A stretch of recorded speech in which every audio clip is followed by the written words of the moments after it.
කවල දෙන්න බෑ තුමේ. සුනිත කොල්ල මොකටද? ඔබට අවශ්‍ය නැහැ මගෙන් කොල්ල ඉල්ලන්න. අස්වගාලේ ඕනතරම් අවශ්‍ය විදිහට කොල්ලු තිබෙනවා.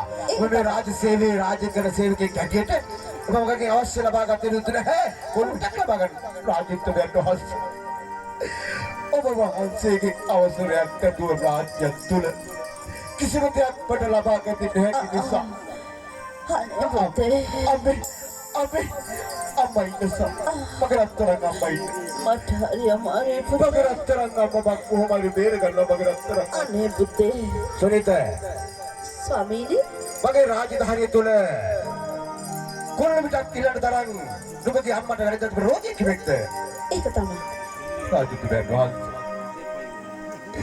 පීඩියක් පාසා ගමක් පාසා විදුදුරම් පාසා මගේ රත්තරන් අම්මා මෙක්කියා.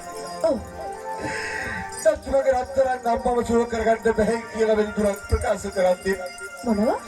මගේ රත්තරන් අම්මා බේර ගන්න අවසානම මේ මං හිතුවේ ඔබතුමා ළඟට එන්න. ඔව්. ඒ නිසා මම කොල්ල මිටක් කිල්ලේ මගේ රත්තරන් සනීප කරන්න මගේ අම්මා. ඒක තමයි ඉතින් මගේ ස්වාමියා කිව්වේ ඕන තරම් ගන්න ඒක තමයි සුනිත. මම ඔබට අනකලා. ඔව්. මගේ අස්වගාරේ තිබෙන අවශ්‍ය තරම්ම කොල්ලු. ඒවට පුළුවන්නේ කොල්ලු මිටක් නොව ඔබගේ මෑණියට අවශ්‍ය තරම් කොල්ලු ලබා ගන්න. ඒ උනත් මොකද මේ වෙනදලා තියෙන රෝගේ කියලා කිව්වේ නේද ස්වාමීනි? ඒක නෙවෙයි. කොල්ලු මිටක් ලබා ගන්න තරම් තමගේ අම්මට වෙනද තිබෙන රෝගී කෙනෙක්ද? රාජ්‍යත්වයට වහන්ස. රාජ්‍යත්වයට වහන්ස. පොකිරත්තරක් අපට.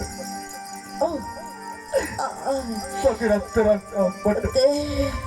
වෙනදලා තිබෙන. සුනිත